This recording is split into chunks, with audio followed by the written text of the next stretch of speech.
దేవునికి మహిమ కలుగును గాక. సమస్త మానవులు దేవుణ్ణే గణపరచాలి, దేవునికే మహిమ చెందాలి. దేవునికి మహిమ కలుగును గాక. రోమాపత్రిక 5వ అధ్యాయము, రోమాపత్రిక 5వ అధ్యాయము 18వ వచనం నుండి చదువుతాము.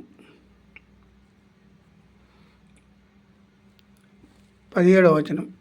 మరణము ఒకని అపరాధము మూలమున వచ్చినదై ఒకని ద్వారానే ఏలిన ఎడల కృపా బాహుల్యమును నీతి దానమును పొందువారు జీవము గలవారై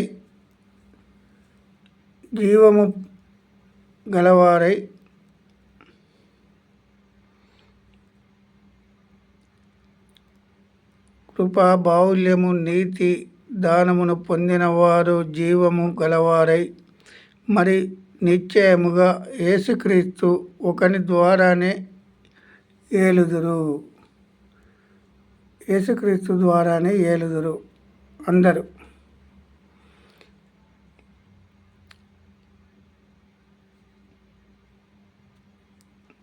కాబట్టి తీర్పు ఒక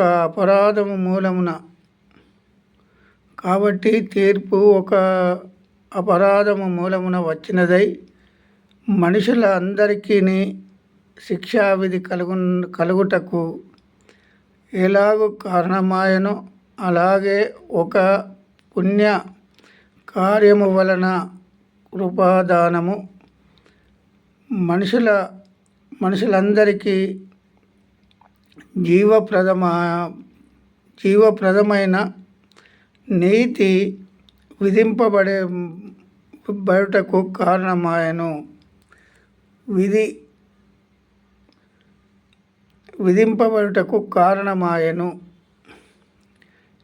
జీవప్రదమైన నీతి విధింపబడుటకు కారణమాయను.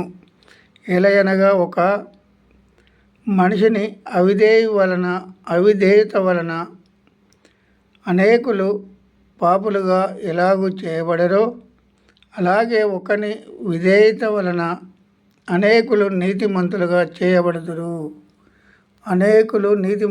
చేయబడుదురు. ఒక మనిషిని వలన అపరాధములు వచ్చినాయి. ఒక మనిషిని వలన మనము నీతిమంతులుగా ఎంచబడుతున్నాము.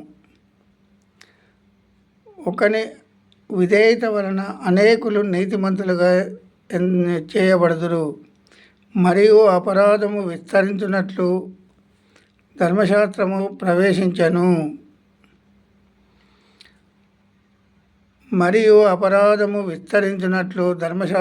ప్రవేశించెను. అయినను పాపము మరణమును ఆధారము చేసుకొని ఎలాగూ ఏలనో అలాగే నిత్య జీవము కలుగుటకై నీతి ద్వారా కృపయు జీవము కలుగుటకై నీతి ద్వారా కృపయు మన ప్రభు అయిన యేసుక్రీస్తు మూలముగా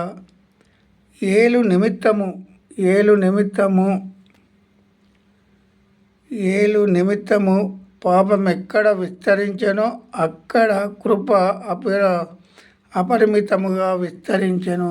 పాపం ఎక్కడ విస్తరించిందో అక్కడ అపరిమితముగా విస్తరించెను. కృప ఎక్కడ విస్తరించెను. యేసుక్రీస్తు మూలముగా ఏలు నిమిత్తము పాపం ఎక్కడ విస్తరించెనో అక్కడ కృప అపరిమితముగా విస్తరించెను. కృప విస్తరించింది. పాపం ఎక్కడైతే ఉంటుందో అక్కడనే విస్తరించింది. అన్యులలో పాపం బహు ఘోరంగా ఉన్నది. అక్కడ కృప విస్తరించాలని ప్రభు చెప్పిండు. విస్తరిస్తున్నది కూడా. ఎక్కడైతే విస్తారముగా పాపం ఎక్కడైతే ఉంటుందో అక్కడనే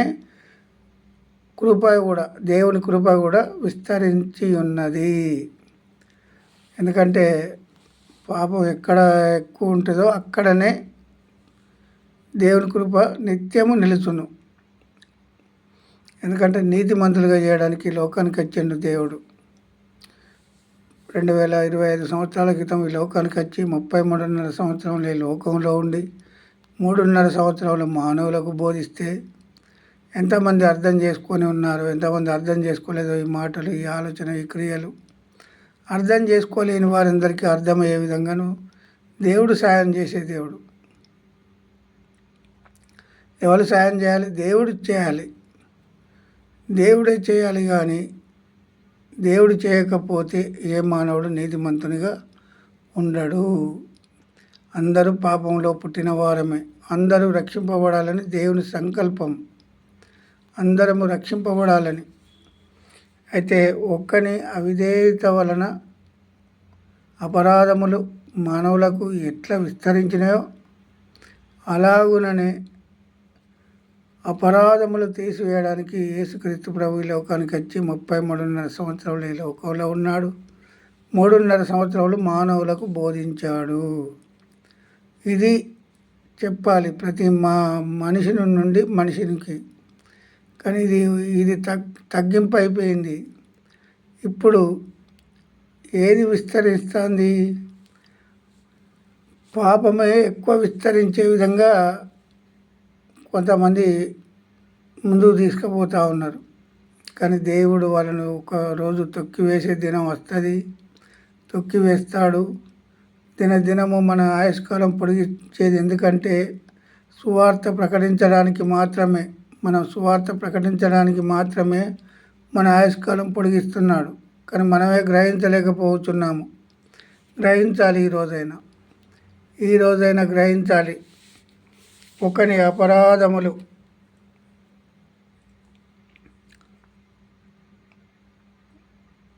ధర్మశాస్త్రము ప్రవేశించను, అయినను పాపము మరణమును ఆధారము చేసుకుని ఎలాగూ ఏలెనో అలాగే నిత్య జీవము కలుగుటకై నీతి ద్వారా కృపయు మన ప్రభు అయిన యేసుక్రీస్తు మూలముగా ఏలు నిమిత్తము పాపము ఎక్కడ విస్తరించెనో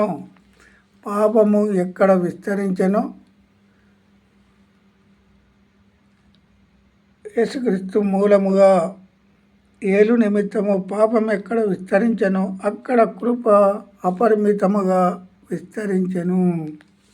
అక్కడ పాపము అది కృప, అక్కడ కృప అపరిమితముగా విస్తరించెను. హల్లెలూయా. దేవునికి మహిమ కలుగునుగాక. కృప ఎక్కడైతే ఉండాలో అక్కడనే ఉన్నది. ఎక్కడ పాపం ఎక్కడ ఎక్కువ విస్తరించెనో దేవుని కృప కూడా అక్కడనే విస్తరించింది. అపరిమితముగా అంటే హద్దులు లేవు. దానికి హద్దులు లేకుండా విస్తరించింది. పాపం ఎక్కడ ఏలునో అక్కడ విస్తరించింది. దేవునికి మహిమ కలుగునుగాక. ఎందుకంటే దేవుడు చేసే కార్యాలు కంటికి కనబడవు, చెవులకు వినబడవు, మానవులకు అర్థం కావు. దేవుని మాటలైతేనో చెవులు చిన్నగా అయిపోతాయి వినాలంటే. అపవాది మాటలకు షాట్ అంతా వేసుకుంటారు చెవులు. వినడానికి వేగిరపడతా అంటారు. సాతాను మాటలకు వేగిరపడద్దు. దేవుని మాటలకే వేగిరపడాలి. మనందరము దేవుని మాటలకే వేగిరపడాలి. దేవుని కృప విస్తరించెను అపరిమితముగా. పాపం ఎక్కడ విస్తరించెనో దేవుని కృప కూడా అపరిమితముగా విస్తరించెను. అపరిమితముగా హద్దులు లేవు, దానికి ఆజ్ఞలు లేవు. దానికి విస్తారముగా పాపం ఎక్కడ ఏలెనో అక్కడ దేవుని కృపయు అపరిమితముగా విస్తరించెను. హల్లెలూయా. స్తోత్రం. దేవునికి మహిమ కలుగునుగాక. ఆమేన్.